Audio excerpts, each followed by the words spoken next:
Bezmiegs. Nu, redziet, te ir vairākas lietas par miegu. Arī farmaceits aptiekā, kad pie viņa atnāk kundzīt un saka, iedodiet meitiņu man kaut ko miegam, es nekāda nevaru tur iemigt, vai miegs ir tāds ļoti, ļoti caurs un tā tālāk, sāk ar miega anamnēzi. Vai jūs gadījumā nepaņemat palīgā miegam arī dienu? Un cilvēku vidū ir pietiekami daudz, īpaši pensijas vecuma cilvēki, kur vairs nestrādā, kā viņš ir pabrokastojis, viņš ir atgūlies vai lasa kādu grāmatu vai avīzi, un uznāk miegs un avīzi uzkrīt uz deguna galu un, ka pamostās, tad pusotru stundi pagājusi. Tad pirmais jautājums ir neņemt palīgā dienu, lai miegs paliek naktī. Kas ir ārkārtīgi svarīgi. Tālāk, tur, kur mēs runājām, dzirde, redzi mūsu antēnas, beidzās tā filma. Tu neko neskaties, izslēdz televizoru vai klausies radio, vai, ja tu strādāji precīzu darbu, pie griestiem bija prožektors, tagad nav jātaustās pa tumsu, bet normāls apgaismojums. Tātad savas maņas iespējami neuzbudināt pirms gulētiešanas. Tālāk bieži vien cilvēki dalās savos tā saucamajos vakara rituālos, kuros ietilpst vēl pastaiga pa svaigu gaisu, ja ir tāda iespēja iziet ārā uz kādu mirkli, tēņas padzeršana vakarā, nomierinoša, ja jūs zinat, ka aptiekās jau tagad dažādas saucamās nervu vai nomierinošās tējas var dabūt ar 1000 dažādiem ražotājiem un tie maisījumi jau ir ļoti līdzīgi, bet ir, un, protams, ūdens procedūra. Šobrīd jautājums ir, vai cilvēks var atļauties vakarā pamirkt. Patīkamas siltā ūdenī. Stāvduša to nedod, bet vajag vannā, un jūs pievērat acis bez visiem stendera ziedpumpuriņiem un bumbuļiem, plikā, kā es saku, ūdentiņā, un jūs sevi pieķerat, par ko es domāju pirms brīža. Izrādās ne par ko. Iedomājieties, viss šitas informācijas jūklis, viņš laimīgā kārtā senioram nav tik blīvs kā cilvēkam, kas ir darba tirgū, bet tomēr ir visādas emocijas, notikumi, tas ir pašķēlies. Jūs esiet relaksējušies, tātad sagatavoties miegam. Un, protams, katram ir savi individuālie paņēmieni, bet tie visi ir jāliek lietā, jo miega kvalitāte ir ārkārtīgi svarīga novecošanas gaitā. Urīna nesaturēšana, tā ir liela problēma, un es gribu teikt, ka, es tā nevaru apgalvot, ka tas ir negodīgi, bet es gribu tikai pateikt arī no pieredzes, ka tas, ko tagad lāzers, viņš visu atrisinās. Diemžēl tas lāzers neatrisina visu. Sākumā tas ir tīri uz iedomu pamati, ka man teica 3 procedūras un man nebūs urīna nesaturēšanas. Tu tici, iedvesmo sevi, bet vienā brīdī tu redzi. Ar to es gribēju teikt, ka ja mēs būsim tādi ļoti godīgi, tad jāsaka, ka, protams, visu, ko piedāvā, un ja vien tu vari atļauties maksāt, pamēģini, bet nevis ar tādu absolūtu apgalvošanu, tu izies 3 seansus un tu aizmirsīs, kas ir urīna nesaturēšana. Tas ir melots. Lūk, kamēr viss ir kārtībā ar galvu, kognitīvā funkcija, cilvēks visu saprot. Vieglākais paņēmiens, bet tur vajag sevi arī disciplinēt, kā es saku, uzrakstīt zīmīti, pačurāt. Noliec istabā uz galda, virtuvē uz galda, koridorā. Kāpēc es teicu, ka vajag, lai prāts ir vietā? Ja tu nesapratīsi, ka tu tikko nāc no toaletes, ja tu atkal izlasīsi, tu atkal ies uz toaleti, tu atkal izlasīsi, tu tik staigās uz priekšu un atpakaļ, Tā tad vajag to, lai tu saproti, ka es tikko biju. Bet tā tad jautājums ir kāds? Iet pačurāt nevis tad, kad vajag, bet iet pačurāt tāpēc, ka jāiet. Bez tam ultrasonogrāfiski varētu diagnosticēt pie kāda urīna pūšļa pildījuma, ja, jo vienkārši tie inervācijas traucējumi tas pūslis netur. Ja. Pie kāda urīna pūšļa pildījuma tas būtu jādara. Bet, mīļie draugi, arī mēs būdam ārsti. Kā es varu zināt, mans urīna pūslis šī brīdī ir pildījies? Pa trešdaļu, ceturdaļu vai desmitdaļu. Es taču to nevaru zināt, izzīmēt. Ja? Līdz ar to tam izmeklējumam nav nekāda nozīme. Bet tad, ja tiešām ar galvu, ar atmiņu, ar saprašanu viss ir kārtībā, tad iet to, ka ir jāiet, negaidi. Kad vajadzēs, būs par vēlu. Ja? Tas ir tāds vienkāršs paņēmiens tad, kad tie traucējumi nav ļoti izteikti. Izteikti ir tie gadījumi, kad cilvēks saka viss. Viņš nejūt, refleksa nav, un tādi gadījumi ir, un tiem cilvēkiem nevar palīdzēt ne Latvijā, ne citur kaut kur. Par aizcietējumiem. Redziet, tad, kad mēs runājam par šiem 10-12 metriem, tad arī ir skaidrs, lai vēdera izeja būtu regulāra, ir vajadzīgs šķidrums pietiekami, jo vairāk kustības un zaļbarība. Jebkurā sezonā, ja, tas, ko mēs paši Latvijā audzējam, ko mēs paši varam lietot, ja, tā tad pietiekami daudz balastvielu, celulozes, tagad ābolu sezona, ja, ļoti, ļoti jauki, bet par vēdera izejas, teiksim, klātbūtni katru dienu, tā būtu rūpe. Būs gadījumi, kad cilvēks atbrīvo zarniņus tikai reizi 2 dienās, labi, ar to arī varētu samierināties, bet katrā ziņā tā, ka mēs dzirdam, ka nedēļu vai 10 dienas nav izgājis vēders, tas pilnīgi nekam neder, jo tad vajag akūtu iejaukšanos un tad var būt visādas problēmas arī ar zarnu baktērijām un tā tālāk. Kas ir problēma mums visiem? Tie ir gulošie.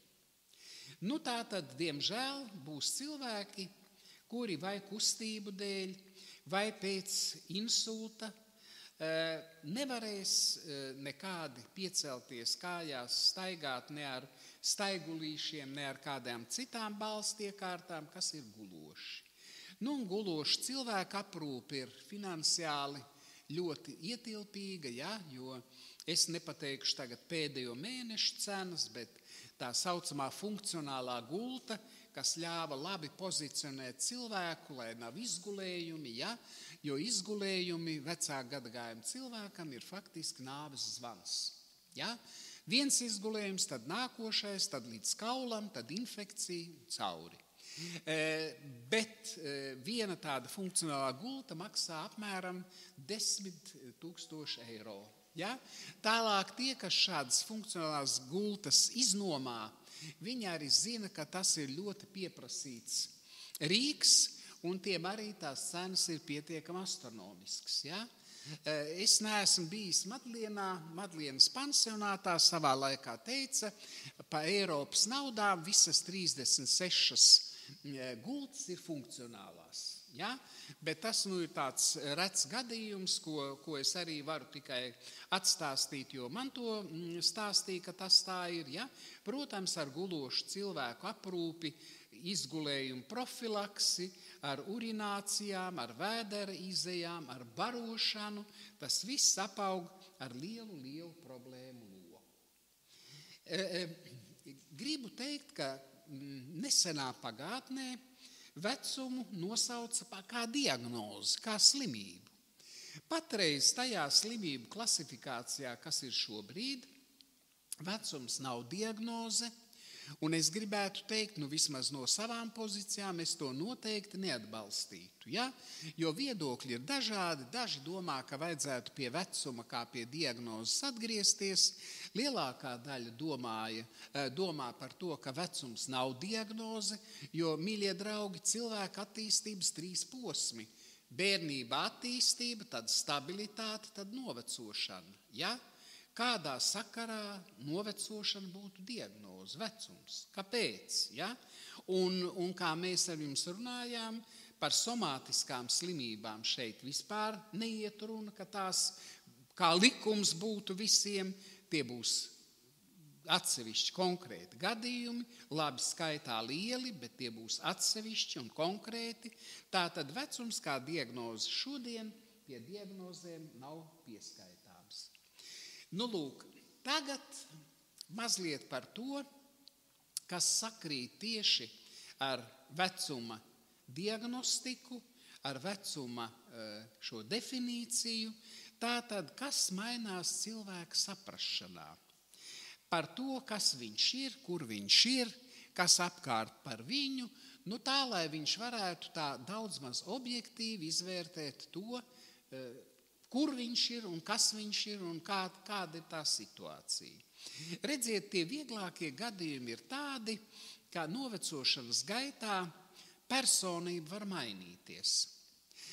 Vienā gadījumā personība nemainās.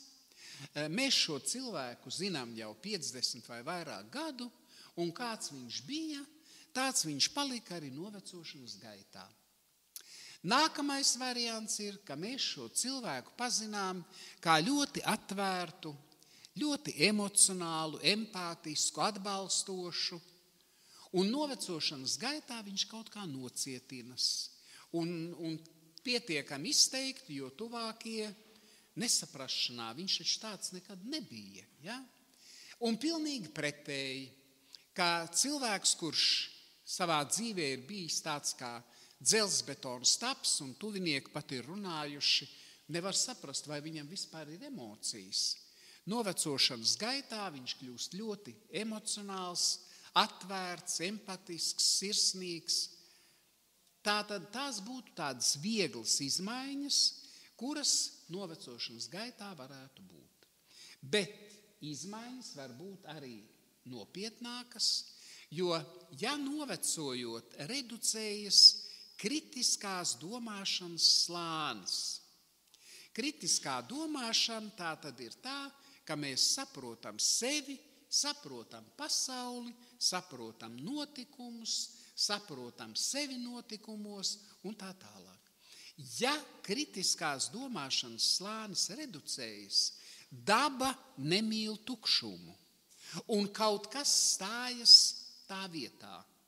Un tad tie būs, tūlīt secīgi minēšu, gerontopsiholoģiskie fenomēni, kas nav gerontopsihiatrija, kur ar tableti neko iesākt nevarēs un nepalīdzēs, bet kas ir jau dziļāki un visai nopietni cilvēka izpratnes par sevi un dzīvi un notikumiem jau pietiekami lielā pakāpē. Regress. Lūk, regress, redziet, cik interesanti. Mēs to labi saprotam un arī apkārtējā dzīvē un rados draugos, ka gribot, negribot, cilvēks var nonākt atkarīgā lomā. Ka tu esi atkarīgs, ka par tevi kāds domā, par tevi kāds rūpējas, jo tu pats netiec galā pat ar elementāriem pašaprūpes darbiem. Bet redziet, atkarības loma izrādās var iepatikties. Var iepatikties būt atkarīgam. Un tas notiek ļoti ātri, un nereti tas notiek tieši ļoti labvēlīgās ģimenēs. Kā tikai ome izsaka šaubas, vai viņi pratīs izvārīt to zupu, ko viņi ir vārījusi 50 gadus vai vairāk, vai viņi pratīs uzpost dzīvokli, uzreiz draudzīgā ģimenē visi atsaucas. Man nav nekādas problēmas, 3 bērni, 7 mazbērni, mēs visu izdarīsim. Redziet, tas būtu viss tas sliktākais, ko mēs vienmēr darām tāpēc, ka mums nav laika. Pareizāk būtu to omu drošināt, atļaut viņai darīt un asistēt. Teikt, ome, es rītā pie tevis 3 būšu, mēs vārīsim to biešu zupu, ko tu te šaubies. Ome strādā, mēs esam līdzās, omei viss iznāk, mēs varam skaļi pakomentēt, lai viņai arī ierakstās, viņi ielika to, viņi piebēra to, viņi darīja to, ja? Un beigās rezultāts ir labs. Ja mēs tikai šādai nelielai runai, ka es šaubos par to un šaubos par vēl ko, ja mēs izdarīsim cilvēka vietā, mēs viņam izņemam rīcības instrumentus no rokas. Viss. Tad tas ir beigu sākums. Ja? Jādara pašam. Bet tā tad varbūt, ka tas priekš dažiem no jums ir jaunums, ka atkarības loma izrādās var iepatikties. Un ļoti ātrā laikā un progresējoši. Šodien es pačīkstu par to, atsaucība viss notiek, rītā par vēl kaut ko, parīt vēl, un aizparīt vispār es neko neprotu, nesaprotu, bet viss notiek. Ja? Tas ir slikti. Somatizācija, tās ir domas un iedziļināšanās slimībās tad, kad tam nav iemesla. Nereti tas ir tais gadījumos, kad seniors jūtas pamests. Redziet, būt vienam un būt vientuļam ir divas dažādas lietas. Ir juridiski ģimenē cilvēki, kuri ir vieni, un viņiem nav vientulības sajūta, un ir cilvēki, kuriem gana lielām ģimenēm, kuriem ir šī vientulības sajūta un pamestības sajūta, un tad zemapziņā viņi atrod iemeslu, kāpēc man tā pastiprināt pievērst sev uzmanību. Un tās būtu slimības, slikta pašsajūta un tā tālāk un tā joprojām. Tas arī zināmā mērā krustojas ar to atkarības lomu, ja, ka man sāk patikt, ka te visapkārt čalo, kustās, darbojās, un es varu apliecināt sev to, cik es esmu viņiem nozīmīgs. Ļoti nopietnas izmaiņas ir, ja cilvēku skar noliegums. Tātad tas viss, par ko es runāju, pieder tam, ko mēs sakām, vecums nenāk viens. Un te ir jāsaprot, ka tā nav ne cilvēka izvēle, ne slikts raksturs, vienkārši viņa gadījumā viņu skar šīs izmaiņas. Ja? Un to nekādā veidā nevar pārmest un nevar brukt viņam virsū, un agrāk tā nebija un kā tagad. Lūk, un nolieguma gadījumā cilvēkam var būt bagāts un nopelniem bagāts mūžs, un nekādi loģiskie argumenti, redziet, ja kritiskās domāšanas slānis reducējas, loģiskie argumenti nedarbojas. Jūs varat no šūplādes izņemt pateicības rakstus vai ordeņus vai vēl kaut ko un teikt, bet kāpēc tev tā šķiet, taču paskaties tā, jūs saprotiet, it kā tas ir lietišs pierādījums, ir acu priekšā. Tas nedarbosies. Tas cilvēks sakaitinās, tu man te beidz, ko tu man pa muļķi uzskati, tā tas nav, un tā tālāk, un kā zeme mani nes, bet redz, Dievam es arī neesmu tāds sūdbrālis, vajadzīgs vai ne, un vienu vārdu sakot, tā aiziet. Un ja šāds cilvēks ar noliegumu vēl ir slims no somātiskās veselības viedokļa, tad ar viņu ir grūti, ja? Jo viss ir sarunāts, zāles ir inde, ārsts, tas jau ir tavējais, jūs jau visu nokārtojāt, jā, neko man nevajag nekā no jums un liekt man svētu mieru. Ar tādu tad ir dubult grūti, tu gribi palīdzēt, labi, to viņa noliegumu, pieciestu, tolerētu kaut kā tā ikdienas dzīvē, kaut arī tas būtu šausmīgi grūti, bet tur, kur viņš ir fiziski slims un iet bojā, un viņš absolūti noliedz kaut kādu iespēju viņa labā parūpēties. Lūk, tas tad gan ir diezgan traģiski. Projekcija, aizdomīgums un apvainojumi. Ja?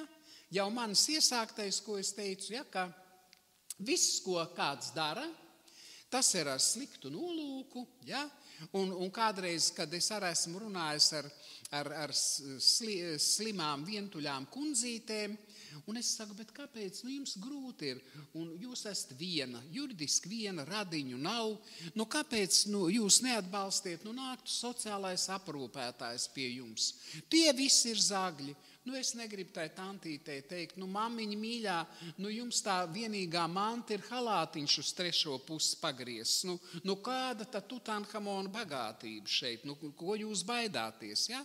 Bet tu vari palīdzēt tikai tam, kurš ir ar mieru. Ja? Tā kā aizdomīgums un apvainojumi. Visās šajās situācijās, ko var darīt ģimene? Es katrā ziņā laikam tā pārvērtētu jebkuru ģimenes ārstu, ja es teiktu, aiziet pie ģimenes ārsta, izrunājieties, saņemsiet padomu. Labi būtu, ja tā būtu, bet tā, diemžēl, nav jāskatās patiesībai acīs. Ja? Bet ko dzirdēs šie tuvinieki? Tuvinieki dzirdēs, ka es saprotu, ka jums ir lielas problēmas, bet tai pašā laikā man jums ir jāsaka, ka tik labi kā šodien vairs nebūs nekad. Kas labi? Kur labi? Kādā veidā labi? Nebūs. Tikai es neesmu zīlniece un es nevaru pateikt, vai šīs te lietas, kas tagad traucē, par kurām mēs runājām, kas ir šīs nopietnās personības izmaiņas, ja? Uz kurām jūs nedrīkstat atbildēt ar dusmām, ar naidu, ar bāršanos. Jums atliek viens – tolerēt. Un tas ir visgrūtākais uzdevums, un to nekad tuvinieki nav gatavi. Ja? Jo liekas, es tagad atnākšu, izstāstīšu problēmu, būs balta, būs rozā, tableta, kapsula, kas, bet viss tiks atrisināts. Un šeit, mīļie draugi, gerontopsiholoģiskajiem fenomēniem zāļu nav. Tā nav gerontopsihiatrija, tā ir gerontopsiholoģija. Un tad ir tikai viens. Cilvēks ir tāds, kāds viņš ir, tāds viņš ir jāpieņem, un mums visiem pārējiem tas ir jātolerē. Bez aizvainojuma, bez dusmām, jo vēlreiz akcentējam, tā nav izvēle, tas nav slikts raksturs, ar šo cilvēku novecošanas gaitā vienkārši notiek tā, kā tagad notiek. Ja? Un tas ir viss sarežģītākais. Un tad sākas šī dzīve. Jā, nebijām gatavi, ko nozīmē tolerēt, darīt neko nevar, ārprāts. Sākas dzīve. Bet izrādās, ka ģimenē no 5 ģimenes locekļiem mēs esam atšķirīgi. Un pēkšņi mazdēls pēc kāda brīža saka, viss, es no spēles izstājos, man viss šitie te omas niķi ir apriebušies un tā tālāk. Pāriebrūk virsū, kā tu tā vari, mīļais mazdēliņš, tev tikai visu naudiņu un visas rūpes un par tevi un tu pirmais. Mēs cilvēki nesaprotam, ka es jau nevaru pārmest otram, ka viņš netolerē. Viņš nespēja. Ja? Tā ir nevis viņa laime, bet tā ir viņa nelaime. Viņš nevar. Mums pāriem ar to es tikai gribēju teikt, ka ja novecošanas gaitā parādās šādas nopietnas izmaiņas, šādi gerontopsiholoģiskie fenomēni, tad šāda cilvēka klātbūtne ģimenē var ienest nesaskaņas ļoti harmoniskā ģimenē, jo mēs saprotam sevi un mēs nesaprotam, kāpēc cits nevar to, ko es varu. Ja? Pie tā mums arī ir jāpierod, ka mēs katrs esam ļoti atšķirīgi.